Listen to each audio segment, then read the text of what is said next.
What's up, guys? So today new Glock 45 build, and I mean, I'm loving this gun. So to start, I had a 19. I liked it, but I wanted to have something bigger. I mean, it's the same slide, but pretty much a bigger frame on this one. So the idea was to get a full-size frame pistol that I could exchange slides in and pretty much have the same platform, just be able to shoot it in competition. You can shoot a Glock 19 in competition. I mean, no one's gonna stop you, but it's like, why would you? It's kind of like shooting iron sights, like, you know. My thought process going into this is like, hey, I want to buy a gun that, I mean, it's not gonna be cheap, especially with all the stuff on it, but I'm gonna have forever. So yeah, like if I had tomorrow, shit was going down, I need to have a pistol, this was gonna be it. So that was my thought process going into it. I have a few others. I have a 19, like I said earlier, but I also have a Staccato CS, which is a smaller platform. This is my Staccato CS, which, as you can tell, it's a smaller firearm. I mean, it is tight. It is probably one of the best shooting small guns that you could probably have or own. That's why the name Staccato is the name Staccato. But I wanted to have something that wasn't as finicky as this. This is kind of like a Ferrari of firearms, and just have something as battle proven as the Glock platform. So let's put these over here. So the idea is like, hey, I want it to be compensated. So I couldn't go. I mean, I could go, but I also wanted to conceal it and carry it some days. So I didn't want to go 17 plus comp. That just seemed like a lot, and I'm not that big of a guy to just carry a compensated 17 in my pants just hanging out, you know. It's gonna be very uncomfortable. So the idea was fully go 19 slide, compensated and makes it a 17 slide, and a 17 frame. That I thought that would be perfect. Something as battle tested as the Trigicon RMR platform. Now this one is a little bit fancy pants RMR. This is a RMR HD. It's like 2 years old, but I've heard great things about it. No one complains of it. You still don't get that enclosed optic, but then again, I could just switch this slide over here. So at that point, we're just changing slides and it's the same thing. So I'll give you guys a quick rundown on what I got on here. Pretty sure if you're like into guns, you pretty much know everything that's on this thing. It's just like cookie cutter Gucci Glock. This is the, like I said earlier, Trigicon RMR HD. What's just nice about this is that the bigger window, so it's a mix between the SRO, which is known for having a notoriously big window, and the RMR, the toughness of an RMR. So that's why I went with this. It's a little bit on the heftier side, probably more expensive than these two dots, but I mean, for what you're getting, it's amazing. You can also choose your reticle like in the settings, so it's not like you're like one out of the factory, you're stuck with one reticle. So that's pretty nice that they were able to do that.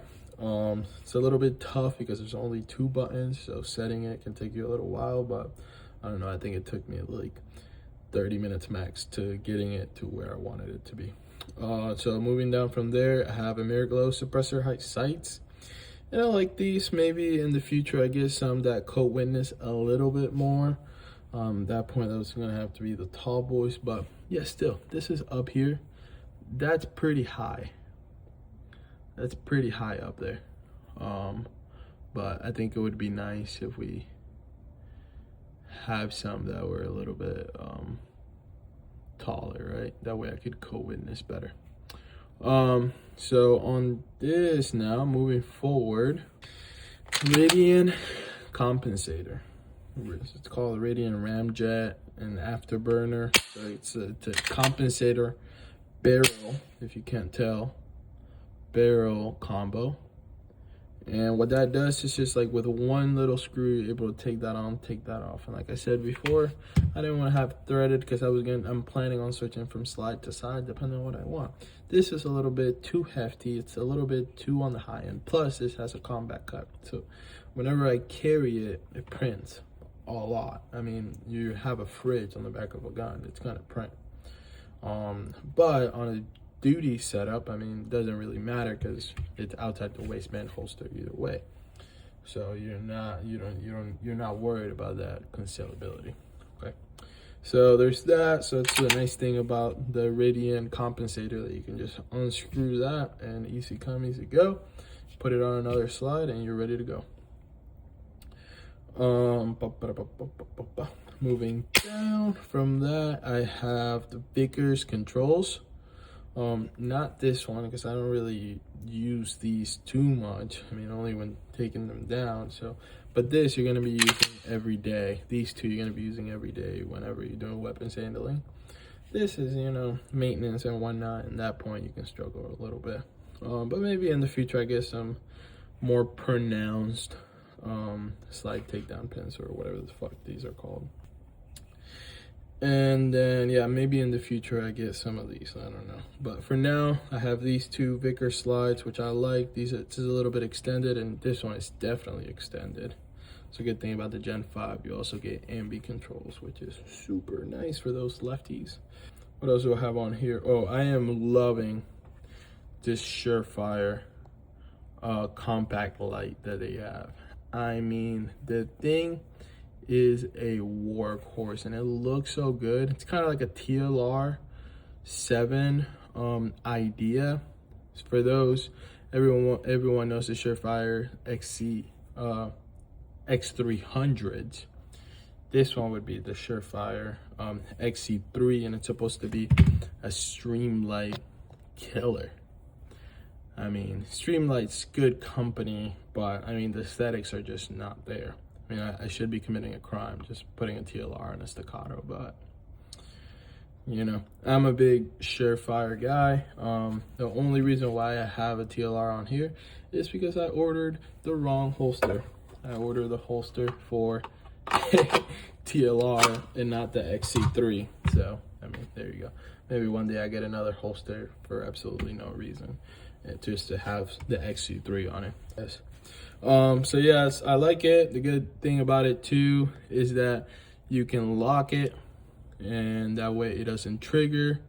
And then whenever you're carrying, you can lock it back, open it back up, and the light will go off. So that's the idea of it. Whenever you're in a suitcase, you're traveling, or you don't want a light ND for whatever reason, you just switch that up and then they'll take care of you. Little goon tape, the extra beaver tail, that way my handsies don't get all messed up. Some goon tape, the internals, extremely from the factory. I haven't changed a thing about the Glock internals. I mean, just for reliability, this one has a Timney trigger in it and a whole bunch of fucking fucked up internals. I mean, it goes bang, but I don't trust it enough as the factory Glock OEM internals. It's just shit that from now on I won't fuck with my Glock internals. I fucked up a couple Glocks just putting random bullshit stuff on there. And this one is just a staccato. So if you have a staccato or you own a 2011, you know you're gonna have to tinker with it to get it to do the thing that you want it to do all the time. But it's just not something, I mean, I still carry it, but it's just, you know, less reliable just because it's a tighter mechanism. You need to lube it, you need to do this, you need to do that. A Glock will go bang every time, no matter what. And then, easily my favorite part, and definitely the most inexpensive part of the whole firearm, is the magwell. I love magwells. I'm a magwell guy, if you can't tell. I have magwells on all my pistols.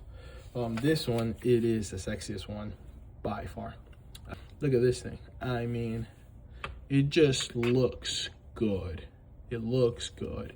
I'm sure I'm gonna beat the crap out of it, but for now, can't miss it. I mean, you can't miss a mag. You cannot miss a mag. The thing is, the mag just comes out normal. You don't have to worry about it.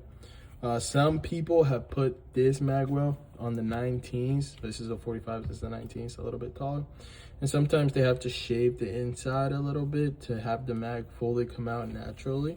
But on this one, I haven't had to do it. I mean, put a mag in, load it, unload it, whatever it is. You just hold it and it comes out, no issue.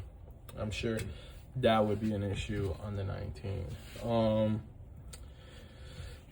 So this is my setup right now. This is what I have it in. I have an Incog Safariland, Incog X Safariland Haley Strategic Collab holster with the light. So it's, you see it's light bearing. And I have the same one on a sidecar holster, non-light bearing. So this depends. Sometimes I want to go really, really minimal.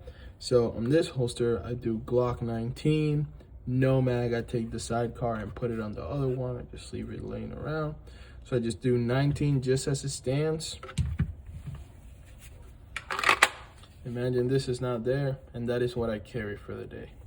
Sometimes I go full setup, and I go sidecar, light bearing holster, and sometimes I even do the X300 on this. So yeah, this is my Glock 45.